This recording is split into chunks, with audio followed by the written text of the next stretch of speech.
कर्मयोगी कृष्ण, पूर्णावतार कृष्ण, कृष्ण से अद्भुत कौन? आज उन्हीं की अविश्वसनीय नगरी द्वारका की अकल्पनीय यात्रा पर चलिए। साक्षात भगवान का वास है। हमको ऐसा लगा जैसे हम भी यहाँ कृष्ण जी से भेंट करने आ गए हैं। ऐसा मूर्ति हमने कभी पहले नहीं देखा। आज समुद्र की उन गहराइयों में समय की रेत में लिपटा कृष्ण की नगरी का हर पत्थर गवाही देगा। 700 किलोमीटर दूर मिली दीवारें प्रमाण देंगी। कोई नगरी हो ऐसे सारे एलिमेंट से।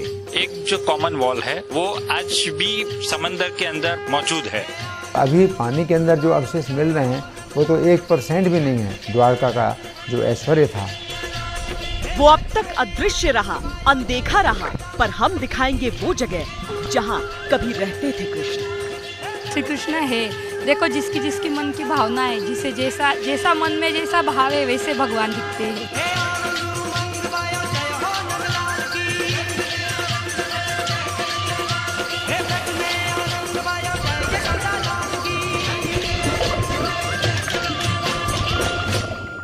नमस्कार, मैं हूं श्वेता सिंह। द्वारका, श्री कृष्ण की नगरी द्वारका, जहां प्रवेश से पहले ही आप इस ऊंचे ध्वज को देखकर जान सकते हैं कि किस पावन धरती पर आपके कदम पड़ने वाले हैं। यूं तो श्री कृष्ण का जो साम्राज्य है वो सिर्फ इस धरती पर नहीं, हर एक मनुष्य के दिल पर है। लेकिन हम यहाँ पर उस अदृश्य साम्राज्य को देखने आए हैं, उसे तलाशने आए हैं, आपके सामने प्रस्तुत करने आए हैं, जो धरती की सतह पर ही नहीं बल्कि समुंदर के तल के नीचे भी है। आइए चलिए हमारे साथ उसी अद्भुत, अविश्वसनीय, अकल्पनीय दुनिया में। युग युग के अवतारी कृष्ण महाभारत के बाद कहां गए? वो समय तो कभी था ही नहीं जब मैं नहीं था, या तुम नहीं थे, या ये सारे लोग नहीं थे। जहां कृष्ण का था राजपाट, वो महल कहां विलुप्त हो गया? और ना ही वो समय कभी होगा जब मैं नहीं होऊंगा, या तुम नहीं होगे, या ये सारे लोग भी नहीं होंगे। जिस साम्राज्य के स्वामी थे कृष्ण, उसके चिन्ह कहाँ है? तुम ये किस भ्रम में पड़ रहे हो पार्थ कि वर्तमान जीवन ही संपूर्ण जीवन है? वर्तमान जीवन संपूर्ण जीवन नहीं है पार्थ। कहाँ गायब हो गई कृष्ण की नगरी? कहाँ चली गई कृष्ण की प्रजा? और कहाँ गया भगवान कृष्ण का वो संपूर्ण कर्मलोक? हम थे भी, हम हैं भी, और हम होंगे भी। देख आके जरा, सुनी सुनी पड़ी है तेरी द्वारका। कन्हैया कन्हैया कन्हैया तुझे आना पड़ेगा। गुजरात के सौराष्ट्र में गोमती नदी के तट पर सनातनी मान्यताओं के तीर्थ द्वारकाधीश का मंदिर है। पुराण बताते हैं कि सदियों पहले यहीं से कृष्ण भगवान की सत्ता शुरू होती थी।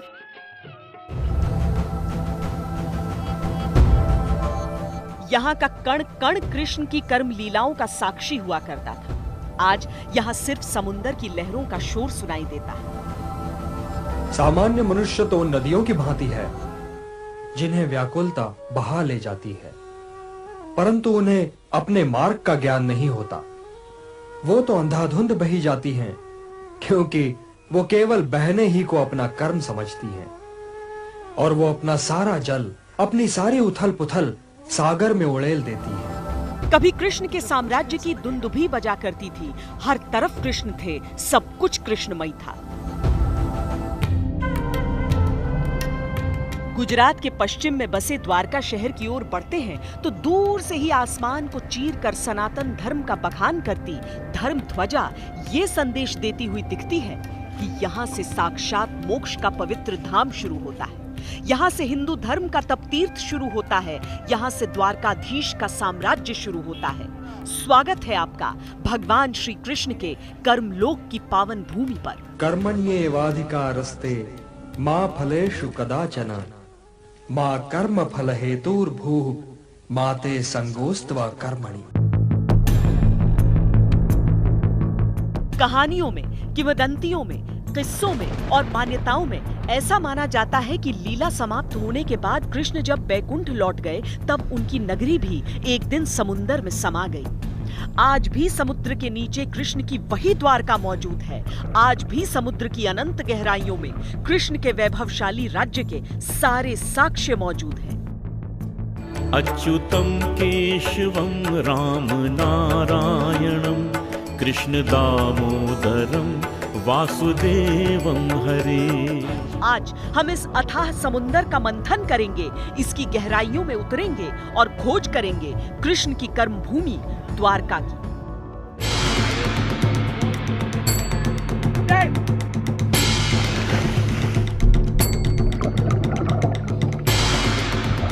लेकिन समुद्र की गहराई में उतरने से पहले हमने द्वारका की पवित्र भूमि के दर्शन का निर्णय किया। भगवान कृष्ण मथुरा में जन्मे, गोकुल में पले बढ़े, फिर उन्होंने अपने साम्राज्य की स्थापना गुजरात के द्वारका में आकर की। जरासंध जिस समय मथुरा में आक्रमण कर रहा था बार बार, तो उस मथुरा में कोई ऐसा दुर्ग नहीं था जहाँ की मथुरा की सुरक्षा हो सके, और जरासंध आक्रमण कर रहा था। तो भगवान कृष्ण उस समय वो लीला करते हैं कि भागने की लीला करते हैं कि भगवान कृष्ण जैसे जरासंध से भयभीत होकर के भाग रहे हैं, और इस प्रकार से उन्होंने मथुरा वासियों को द्वारका पहुंचा दिया और इस प्रकार से द्वारका बसाई। और उसमें ये दिखाया कि अब जरासंध आक्रमण नहीं कर सकता है क्योंकि वो समुद्र से घिरी हुई है। विष्णु पुराण में वर्णन मिलता है कि जिस स्थान पर कृष्ण ने द्वारका बसाई उसका नाम पहले कुशावती था। श्रीमद् भगवद गीता में भी द्वारका का वर्णन एक विशाल और वैभवशाली राज्य के तौर पर किया गया है। ये है पूरा नगरी सोने की थी, मगर सोना भगवान ने लय कर दिया। क्यों? कि कली आता था, कली का प्रयोजन था कि कलियुग में ये सोने के लिए झगड़ा होंगे, तो भगवान ने लोप कर दिया। 3 भाग डूब गया, 1 भाग बचा हुआ है, जिसमें ये भेद द्वारका जी का जगह है। द्वारकाधीश मंदिर तो अद्भुत है ही, इसके शीर्ष शिखर पर फहराता ध्वज भी अद्भुत है। दिन में 5 बार सेवादार बदलते हैं तो 5 बार ही ध्वजा भी बदली जाती है। ये समय है कि कम से कम 5 दफा ये ध्वजा बदली की जाती है रोज। सुबह 8 बजे से लेकर 1 बजे तक 3 दफा ध्वजा बदली की जाती है, और शाम को 5 बजे से 7 बजे तक 2 दफा ये ध्वजा बदली की जाती है।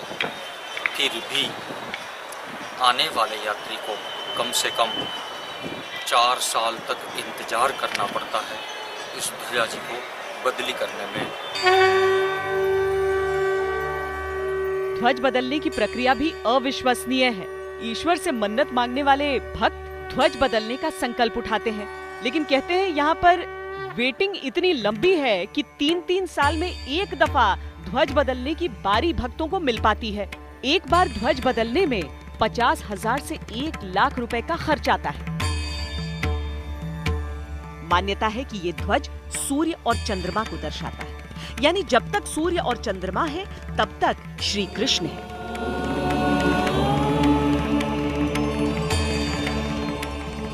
ये मंदिर अपने आप में अद्भुत है। 7 मंजिला इस मंदिर में 72 स्तंभ है। चूने पत्थर से निर्मित इस मंदिर ने कई बार आक्रमण झेले हैं, कई बार इसका जीर्णोद्धार हुआ है, लेकिन आज भी ये अपने मूल स्वरूप में नजर आता है। ये मंदिर इतना सुंदर है कि इसे त्रिलोक सुंदर यानी तीनों लोकों में सबसे सुंदर कहा जाता है। जगत मंदिर कहा जाता है। मंदिर के गर्भगृह में चांदी के सिंहासन पर श्री कृष्ण की चतुर्भुजी प्रतिमा है। उनके हाथों में शंख, चक्र, गदा और कमल है। पुरातात्विक जानकारों के अनुसार मंदिर करीब 2500 साल पुराना है। माना जाता है कि मंदिर का निर्माण श्री कृष्ण के परपोते वज्रभान ने करवाया था। द्वारका शहर का वो हिस्सा है जहां से गोमती नदी होकर गुजरती हैं और समुंदर में जाकर मिल जाती हैं। इसीलिए यहाँ पर अगर आप देखेंगे तो आपको बहुत शिथिल पानी नज़र आएगा, उतनी लहरें नहीं उठती हुई नज़र आएंगी, क्योंकि नदी और समुंदर दोनों हैं यहाँ। और साथ ही दिन के समय जब हम यहाँ पर आए थे तो यहाँ पर हमने पाया था कि समुद्र का स्तर जो है काफ़ी ऊंचा था, उन सीढ़ियों को भी ढक रहा था। लेकिन शाम होते होते और जैसे जैसे लो टाइड होता है वैसे वैसे समुद्र का पानी पीछे की ओर खिंचता है, अपने पीछे बहुत कुछ छोड़ जाता है।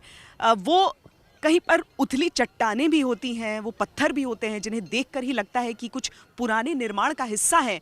लेकिन जो हम लॉस्ट सिटी की बात कर रहे हैं, जिस अदृश्य नगरी की हम बात कर रहे हैं, उसे देखने के लिए तो पानी में नीचे बहुत गहराई तक जाना पड़ता है। श्रीमन्नारायण नारायण। द्वारकाधीश का मतलब है द्वारका के राजा।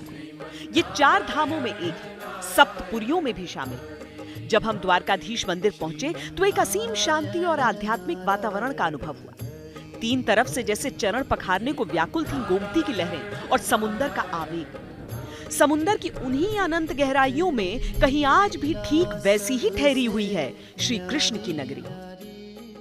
ये तो हमेशा मैगजीन्स में निकलते रहते हैं। थेथिस का विषय भी है कि समुद्र में एक अभी द्वारिका है। अब उसका आउटपुट अभी बहुत अच्छा नहीं है, लेकिन ये विश्वास किया जाता है कि हाँ, द्वारिका एक समुद्र में भी है। अब उसका रिजल्ट कब आता है, थेथिस क्या होती है, अभी तो नहीं, लेकिन हम भी बिलीव करते हैं कैसा है। आज हम द्वारका में आए हैं। काफ़ी छोटी उम्र में ऐसा मौका मुझे मिला है कि मैं द्वारका आऊँ, श्री कृष्ण के स्थल पे आऊँ और उनके साथ रूबरू करूँ अपने फीलिंग्स को।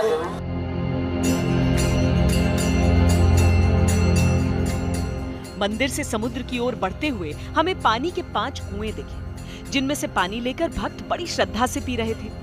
चूंकि यहाँ अरब महासागर के पानी में नमक की मात्रा बहुत अधिक है, हमने जानना चाहा कि वो खारा पानी क्यों पी रहे हैं। तो यहाँ पर बहुत अलग अलग चीजें आपको देखने को मिलेंगी। उसी में यह पांडव कुआं भी देखने को मिलता है, जहाँ पर 5 पांडवों के नाम का एक कुआं है। और ये पानी क्या खारा था? खारा नहीं था, अभी मीठा पानी यहाँ से निकलता है। पानी मीठा पानी निकलते। और देखिए, आप वहाँ पर समुंदर देख सकते हैं। वहाँ पर जैसे ही रेतीला टीला खत्म हो रहा है, वहीं पर है समुंदर, और उसके इतने नजदीक 5 कुएं, जहाँ पर जो 5 कुंड हैं, उसमें पानी मीठा कैसे आता है? पानी मीठा मीठा है सब कुंड का। 5 में 5 नदी है। पानी का टेस्ट अलग। 5 नदी के पानी है ये। पहला तो है गोमती नदी, दूसरा है जम्बूवती, तीसरा है कुशावती, 4 में है चंद्रभागा, 5 में है लक्ष्मणा गंगा। जी। ये पूर्ण क्षेत्र लंबे समय से लोगों की श्रद्धा और पुरातत्व विशेषज्ञों की कौतूहल का केंद्र रहा है। लेकिन इसका इतिहास जानने का पहला प्रयास 1963 में हुआ। पहली कोशिश में जो चीजें मिली वो करीब 2000 साल पुरानी थी और श्री कृष्ण के काल से कोई सीधा संबंध नहीं जुड़ रहा था। लेकिन 1979 में जब द्वारकाधीश मंदिर के इर्द गिर्द विकास का काम चल रहा था, तब सामने के क्षेत्र की खुदाई में कुछ ऐसी चीजें मिली जिनके ईसा पूर्व 2 ईस्वी के होने का प्रमाण था और प्राचीन सभ्यता के जलमग्न होने के संकेत भी मिले। इसी के आधार पर 1981 में उस अदृश्य अनदेखी नगरी की तलाश शुरू की गई, जो हजारों साल से सिर्फ किस्से कहानियों और आस्था का ही हिस्सा थी। 1979 में एक एक्सकेवेशन हुआ भारतीय पुरातत्व सर्वेक्षण द्वारा, और 2005 से लेकर 2007 तक अंडर वाटर आर्कियोलॉजी विंग ने यहाँ पर व्यवस्थित उत्खनन किए और यहाँ प्राप्त अवशेषों का अध्ययन किया। तो इस प्रकार 1904 से ये शुरू हुआ और 2007 में एक बहुत ही व्यवस्थित अध्ययन किया गया यहाँ के पुरावशेषों का। लेकिन उस जलमग्न नगरी तक जाने से पहले आध्यात्म का एक और छोर समतल धरती पर ही मौजूद था, जहां हमें जाना था। बेट द्वारका, जो द्वारका से करीब 30 किलोमीटर दूर ओखा के आगे एक द्वीप है। कहा जाता है कि द्वारकाधीश वो स्थान है जहां से श्री कृष्ण की सत्ता चलती थी और बेट द्वारका उनका महल था जहां वो रहा करते थे। द्वारका नगरी में पहुंचने के बाद से ही हमें ऐसी जानकारियां मिल रही हैं कि बहुत उत्साहित हो रहे हैं और कुछ जानने का दिल कर रहा है। जैसे इस वक्त हम जा रहे हैं बेट द्वारका की तरफ, क्योंकि एक तरफ द्वारकाधीश है जो कि आप मुख्य नगर में देखते हैं, जो कहा जाता है वहां पर श्री कृष्ण एक राजा के रूप में रहा करते थे। यहाँ वो महल था जहां अपनी रानियों के साथ वो वास करते थे। वहां पर बहुत सारे निशान बताए जाते हैं श्री कृष्ण के, आज भी मौजूद हैं। तो हम भी बहुत उत्सुक हैं जानने के लिए कि वहां पर हम पहुंचते हैं तो हमें क्या क्या देखने को मिलता है। ओखा से लगभग 5 किलोमीटर का सफर तय करके हम पहुंच चुके हैं बेट द्वारका। ये मेरे पीछे जो आप द्वीप सा देख रहे हैं इस वक्त, यही वो इलाका है और यहाँ करीब करीब बताया जा रहा है कि 10,000 की आबादी है। बड़ी संख्या में लोग यहाँ पर मछुआरे हैं और उसके जरिए अपना जीवन यापन करते हैं, लेकिन बहुत बड़ी तादाद में लोग पर्यटन पर भी निर्भर हैं, क्योंकि कई श्रद्धालु यहाँ पर आते हैं यहाँ के दर्शन करने के लिए और इस धरती से अपने श्री कृष्ण को पाने के लिए।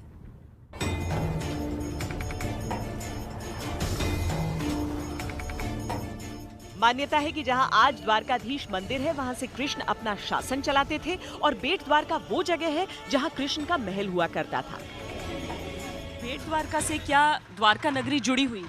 हाँ जी, बेट द्वारका और द्वारका नगरी दोनों एक ही दर्शन है। द्वारका नगरी है भगवान का राजधानी है और बेट द्वारका है भगवान का रेसिडेंट है। ये द्वारका जी है वो भगवान का घर है। गोमती द्वारका भगवान का राज दरबार है। जैसे अपना ऑफिस और घर अलग रहते हैं, उसी तरह से ठाकुर जी द्वारका जी में रहते थे।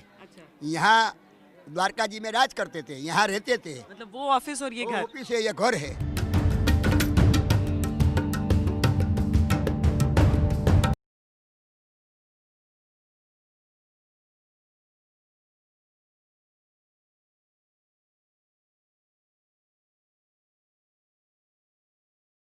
नहीं भेजेंगी, कुछ नहीं तो 5 सुपारी भेज देंगी, या कम से कम 2 मुट्ठी चावल ही बांध देंगी मेरे लिए।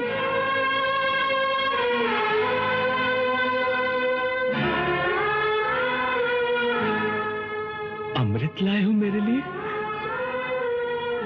और छुपाए छुपाए फिर रहे हो। इसीलिए आज भी प्रसाद स्वरूप भक्तों को कच्चा चावल दिया जाता है। भगवान के परम मित्र सुदामा जी जो पोरबंदर शहर से मिलने यहाँ आए। द्वार कहाँ जिसे नाम अभ्रंश हो गया द्वारिका। सुदामा जी की गद्दी पे चलेंगे। सुदामा जी को विराजमान किया। क्या किया? हाय महा दुख पायो सखा, तू की आयो नहीं इतने दिन खोई, देख सुदामा की दीन दशा, करुणा कर के करुणा निधि रोई। महाभारत युद्ध के दौरान मदद मांगने अर्जुन और दुर्योधन भी इसी महल में आए थे। अपने अनुज का हृदय तो नहीं तोड़ सकता ना। अच्छा वासुदेव, मैं जाकर दाऊ को प्रणाम करता हूँ। हाँ। यहीं से कृष्ण ने युद्ध में अर्जुन का सारथी बनना स्वीकार किया था। मुझे नारायण चाहिए, केवल नारायण। पार्थ, मैंने तो कदाचित तुम्हारा सारथी बनने के लिए ही जन्म लिया है। मुख्य द्वारका और बेट द्वारका दोनों श्री कृष्ण के साम्राज्य के अहम भाग हुआ करते थे। जब द्वारका समुद्र में डूब गई, तब शायद ये दोनों हिस्से अलग हो गए और बेट द्वारका एक द्वीप जैसा दिखने लगा। वहाँ जाने का कोई रास्ता भी था? यहाँ से वहाँ जाने का अंडरग्राउंड साधु संत लोग जाते थे। हाँ। लेकिन बीच समुद्र में बसी हुई बेट द्वारका है और बेट द्वारका से 30 किलोमीटर मेन द्वारका है। हाँ। तो आज तो हम लोग जैसे बोट से आ जाते हैं, लेकिन तब कैसे जाते होंगे? या तो समुद्र ऊपर नहीं था? पहले नाव से, द्वारका जी में भी नाव से जाते थे। और साधु संत और श्री कृष्ण जी कैसे जाते होंगे? श्री कृष्ण जी अपना हवाई जहाज है गरुड़ के ऊपर। अच्छा। जैसे अभी लोग हवाई जहाज में आते हैं, उसी समय में गरुड़ के सवारी करके भगवान घर पधारते हैं। अच्छा, आप एक गुप्त गुफा की भी बात कर रहे थे यहाँ पर? हाँ, गुप्त गुफा है, बहुत हजारों साल पुरानी है। अभी साधु संत लोग अंदर जाते थे, लेकिन अभी क्लोज करके रखा है। अच्छा, पर वो है। द्वारका का नाम अगर द्वार से जुड़ा है, तो बेट द्वारका का नामकरण भी बहुत दिलचस्प है। इसके पीछे जो कहानी है वो बताती है कि बेट द्वारका दरअसल भेंट द्वारका का अपभ्रंश है। द्वारका और बेट द्वारका के बीचों बीच के समुद्री पानी में ही प्राचीन प्रमाण आज भी मौजूद हैं। गुजरात के ही सोमनाथ के पास लगभग 4 किलोमीटर की दूरी पर है भालका तीर्थ। मान्यता है कि ये वो स्थान है जहां भगवान श्री कृष्ण को बहेलिये का तीर लगा था। घायल भगवान कृष्ण वहां से कुछ दूरी पर एक हिरण नदी के तट तक गए और वहां से बैकुंठ चले गए। हिरण नदी के किनारे पर आज भी भगवान के चरणों के निशान मौजूद होने की बात कही जाती है। इसे देहोत्सर्ग तीर्थ भी कहते हैं। जो आप पेड़ देख रहे हैं पीपल का, वो पुराना है, 5115 साल हो गए। भगवान यहीं पर लीला पूरी की और सोमनाथ त्रिवेणी संग जाकर भगवान ने अपना शरीर छोड़ा। वो जगह को गोलोक धाम कहते हैं, इनको भालका तीर्थ कहते हैं, जहाँ भाला लगा था। भगवान श्री कृष्ण परमात्मा अपने यदुकुल के उद्धार के लिए ये प्रभास क्षेत्र में पधारे हैं। भगवान ने अपने समस्त परिवार का उद्धार यहीं पे किया है, अपने देह का त्याग भी ये भूमि में किया है, इसलिए ये भूमि को देहोत्सर्ग कहा जाता है।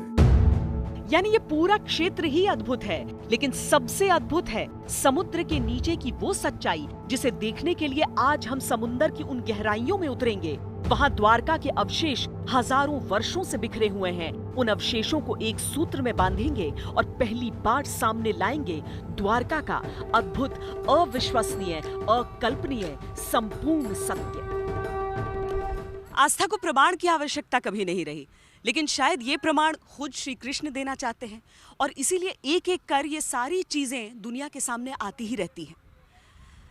बताया जाता है कि श्री कृष्ण ने यहाँ पर 36 साल तक शासन किया था, लेकिन क्या हुआ उनके बाद, ये जानना भी दिलचस्प है।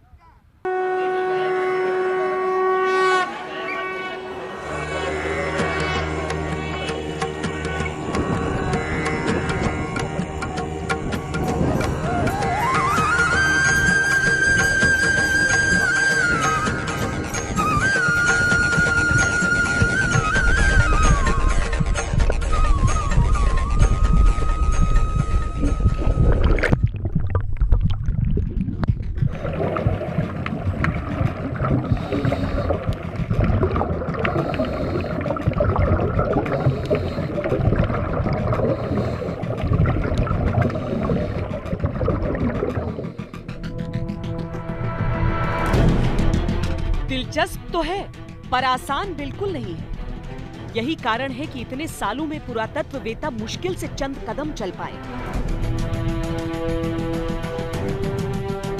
जिस क्षेत्र में श्री कृष्ण की जलमग्न नगरी के संकेत मिले हैं, वहां समुद्र की गहराई 150 फीट तक है, यानी पानी के सतह पर रहते हुए किसी भी तरह की पड़ताल संभव ही नहीं। और पानी के नीचे उतनी गहराई तक कोई डाइविंग एक्सपर्ट ही जा सकता है या फिर जाने की ट्रेनिंग दे सकता है।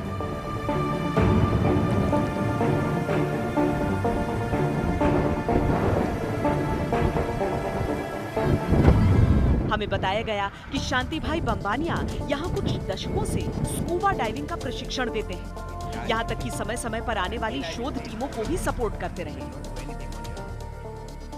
80s में पहली बार जाकर देखा गया कि कुछ ऐसे पत्थर हैं, ऐसे अवशेष हैं जिससे लगा कि वो द्वारका नगरी हो सकती है, उसका महल का हिस्सा हो सकता है।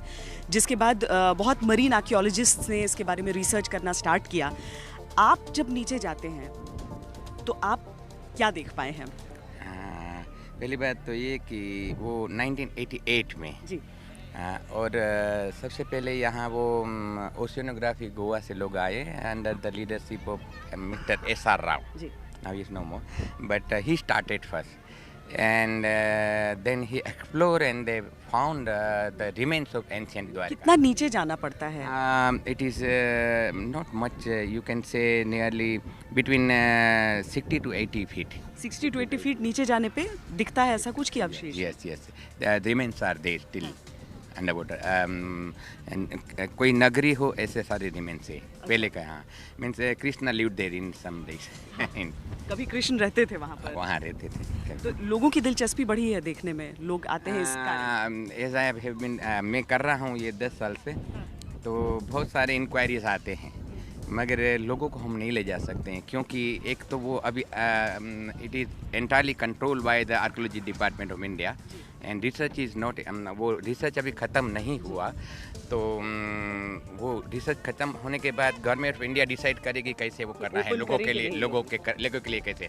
अभी वैसे वो गवर्नमेंट होल्डिंग है ऑल दिस, तो लोगों को नहीं ले जा सकते। बहुत सारे इंक्वायरी फॉरेंसिक पे आते हैं, मगर simply I say them no because I can not take them. I know what is where but just I can not I have to take it. आपने जो देखा है वो जानना चाहेंगे आपसे। आपने जो देखा है वो वहाँ एक वॉल अभी दिख रहा है बहुत चौड़ा, जैसे कि पुराने ज़माने में कैसल हुआ करते थे टाउन के इर्द गिर्द, तो वैसे बहुत चौड़ा वॉल दिख रहा है वहाँ, और भी रिमेन है, और वो पूरा स्केटर्ड है बहुत सारे एरिया में।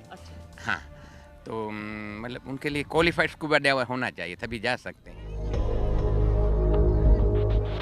शांति भाई पहले तो हमें डाइविंग के लिए ले जाने से कतराते रहे, लेकिन लंबी बातचीत के बाद आखिरकार वो प्रशिक्षण देने के लिए तैयार हो ही गए। प्रशिक्षण के तहत पहले मुझे इस नली के जरिए सांस लेने की प्रैक्टिस करनी थी।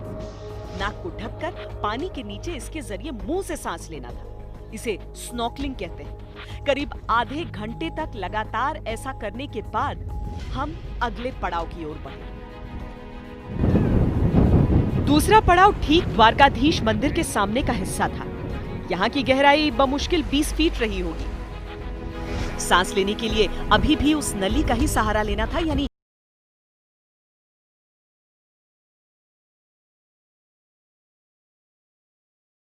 में तैरती मछलियां दिख रही थी। ये नजारा अपने आप में अद्भुत था, लेकिन ये वो तस्वीर नहीं थी जिसके लिए हम कोशिश कर रहे थे। तो अब शुरुआती तैयारी के बाद, शुरुआती ट्रेनिंग के बाद हम जा रहे हैं उस ओर जहां पर अब समुद्र में थोड़ी सी और गहराई में उतरेंगे, जिसके बाद आगे फिर हम अगले हिस्से की तरफ पहुंचेंगे। हाँ मैडम, नाउ आपने ये सीख लिया स्नॉर्कलिंग, आप ऑलमोस्ट रेडी हैं अंदर जाने के लिए। फिर भी आपको थोड़ा प्रैक्टिस कराएंगे हम स्नॉर्कलिंग का, थोड़ा फीस दिखेंगे, आप वाटर को यूज टू हो जाओ। बाद में हम आपको अंडर वाटर ले जाएंगे और हमारा ड्राइवर आपके साथ रहेगा। You are very much safe, so don't worry.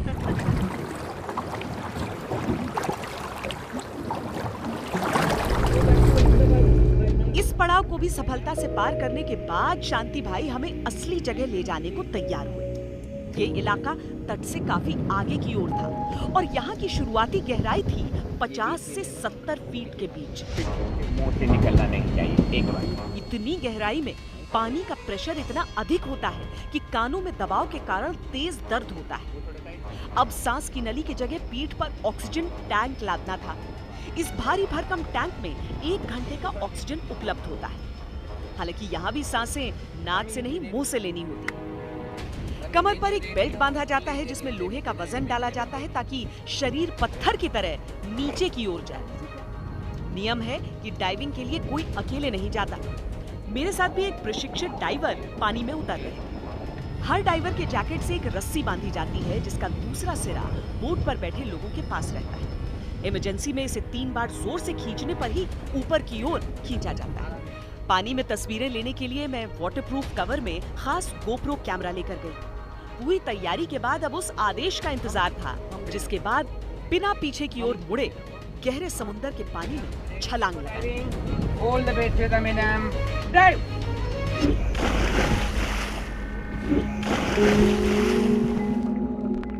जैसे जैसे शरीर नीचे की ओर जा रहा था, कान के पर्दों पर दबाव हद से अधिक बढ़ता जा रहा था। अपने ही सांस के बुलबुले कुछ देख पाना मुश्किल कर रहे थे, लेकिन श्री कृष्ण की उस अलौकिक नगरी को देखने की उत्सुकता हर दर्द पर हावी थी। लोहे के वजन के कारण भारी शरीर जब समुद्र तल पर जाकर टिका तो आसपास अविश्वसनीय दृश्य था। एक ऐसा लोक जो किसी दूसरी दुनिया का प्रतीत होता था। रंग बिरंगी मछलियां छू छू कर निकल रही थी, लेकिन हमारी नजरें तो उन दीवारों को ढूंढ रही थी जहां कभी श्री कृष्ण का वास था। समुद्री पौधों की परतों से तल ढका हुआ था, इसीलिए शुरुआत में ये एहसास ही नहीं हुआ कि वहां क्या है। लेकिन जब उन पौधों के नीचे झांकते पत्थरों को ध्यान से देखा तो लगा वो प्राकृतिक नहीं बल्कि मानव निर्मित ढांचे का हिस्सा है।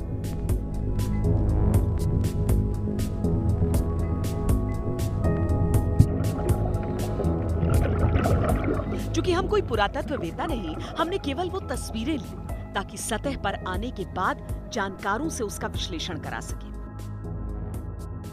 सतह पर तैरती नाव से बहुत दूर तक जाना सही नहीं था, लिहाजा लगभग 100 मीटर की गोलाई में ही हम अपनी पड़ताल करते रहे। लगभग आधे घंटे का समय पानी के नीचे बिताने के बाद उस दायरे की पूरी तस्वीर तो देख ली, लेकिन सही कहें तो मन नहीं भरा। पृथ्वी की परतों के तले समुद्र के तह में ये एक ऐसा तिलस्मी लोक था जहां सदियों सदियों पूर्व न जाने कैसी जादुई सत्ता रही होगी। आंखों के सामने देवलोक की वो अकल्पनीय तस्वीर तैर गई, पर अब असली दुनिया में जाने की बारी थी।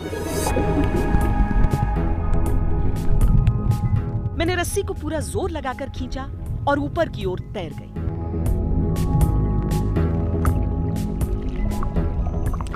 समुद्र के नीचे की एक तस्वीरें होती हैं जो कैमरे में कैद होती हैं, और दूसरी वो तस्वीरें होती हैं जो आपकी आंखों के जरिए आपके जहन में कैद हो जाती हैं हमेशा के लिए।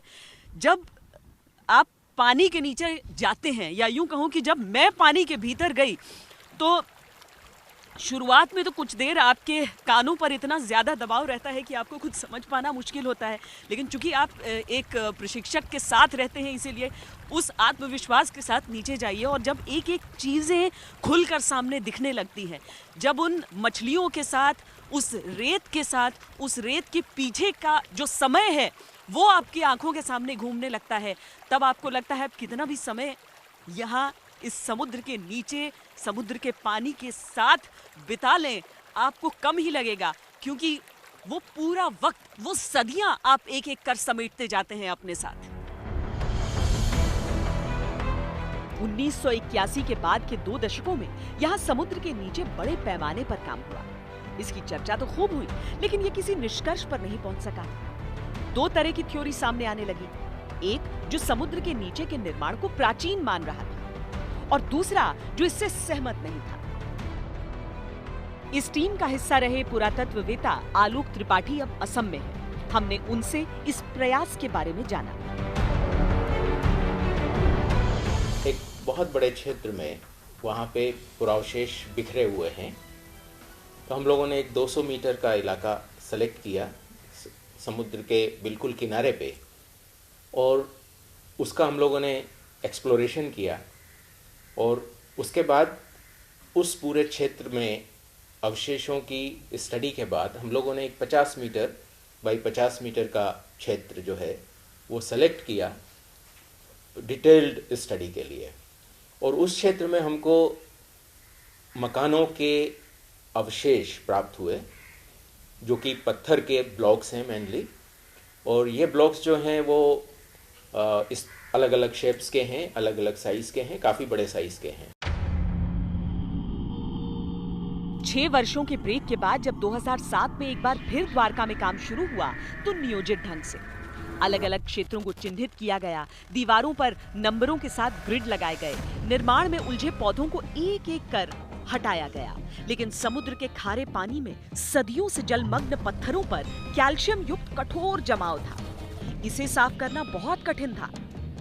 एक बार ये साफ हुआ तो आकृति स्पष्ट होने लगी। काम चल ही रहा था कि टीम को यहाँ से वापस बुला लिया गया, क्योंकि देश में मरीन आर्कियोलॉजी का एक ही दस्ता है।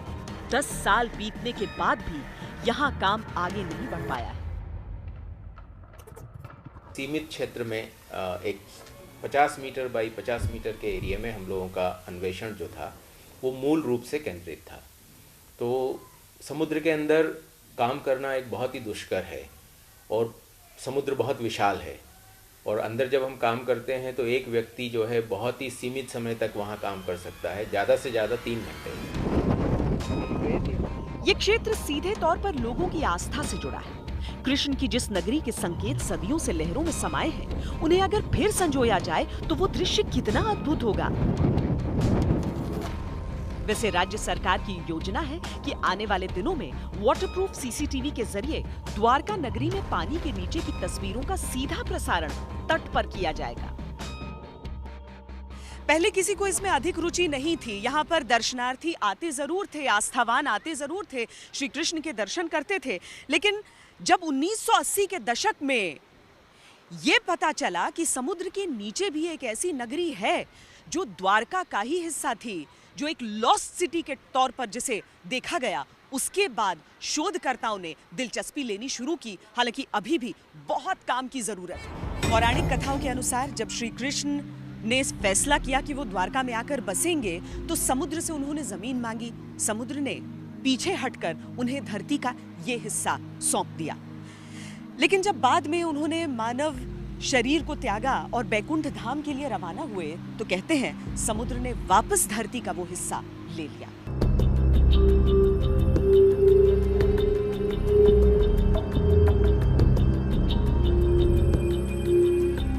प्राचीन काल में कई द्वारों का शहर होने के कारण इस स्थान को द्वारका कहा जाता था। शहर के चारों ओर सैकड़ों मीटर लंबी दीवारें थीं, जिनमें कई द्वार थे।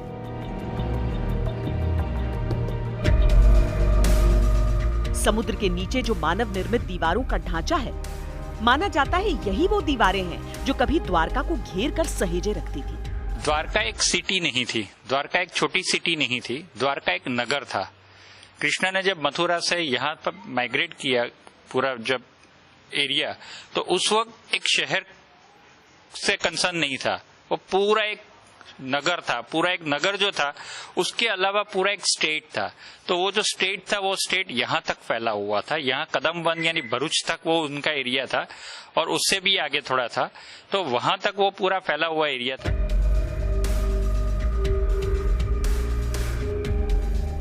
लेकिन केवल समुद्र के नीचे दिखने वाला निर्माण ही अद्भुत नहीं है। ताजा रिसर्च में सामने आया है कि दीवार के अवशेष काफी आगे तक फैले हैं। ये दीवार द्वारका से शुरू होती है और सूरत के डभारी तक पहुंचती है। वहां के पास के समुंदर में भी उसके हिस्से पाए गए हैं, जिसका सीधा सा अर्थ है कि वो दीवार कम से कम 700 किलोमीटर के क्षेत्र में फैली थी। यहाँ से लेके द्वारका तक आर्कियोलॉजिकल सर्वे ऑफ इंडिया ने भी उसके लिए एक वेबसाइट अपने यूट्यूब पे वीडियो भी जारी किए हैं। एक जो कॉमन वॉल है, जो द्वारका डभारी से लेके द्वारका तक पूरी लंबी खींची हुई थी, और दैट वाज कंपाउंड वॉल। हम जैसे कंपाउंड वॉल बोलते हैं, ऐसी एक कंपाउंड वॉल थी वो नगर की, और वो आज भी समंदर के अंदर मौजूद है। ये इसकी अगर हालत देखे या कंडीशन देखे तो आज जैसे जर्जरित मकानों की कैसे हालत है, कहीं कहीं बीच बीच में टूटी हुई भी है, लेकिन एक कंटिन्यूटी में आज भी वो दीवार समंदर के अंदर है। इस रिसर्च से इतना कहा जा सकता है कि द्वारका एक छोटा शहर नहीं था, बल्कि एक संपूर्ण विस्तृत राज्य था, जिसके राजा श्री कृष्ण थे। कृष्ण जीवन का सार सिखाते हैं, व्यर्थ की चिंता, व्यर्थ के डर से मुक्त करते हैं, भविष्य की जगह वर्तमान में जीने का पाठ पढ़ाते हैं, कर्म का सबसे बड़ा मर्म समझाते हैं। पर आज श्री कृष्ण की निशानियों के साक्षात दर्शन के लिए आवश्यक हो चला है कि समुद्र का मंथन एक बार और हो, जो काम शुरू किया गया है उसे निष्कर्ष पर पहुंचाया जाए। जब ईश्वर की बनाई दुनिया इतनी अद्भुत है, तो उनका अपना साम्राज्य अद्भुत क्यों नहीं होगा?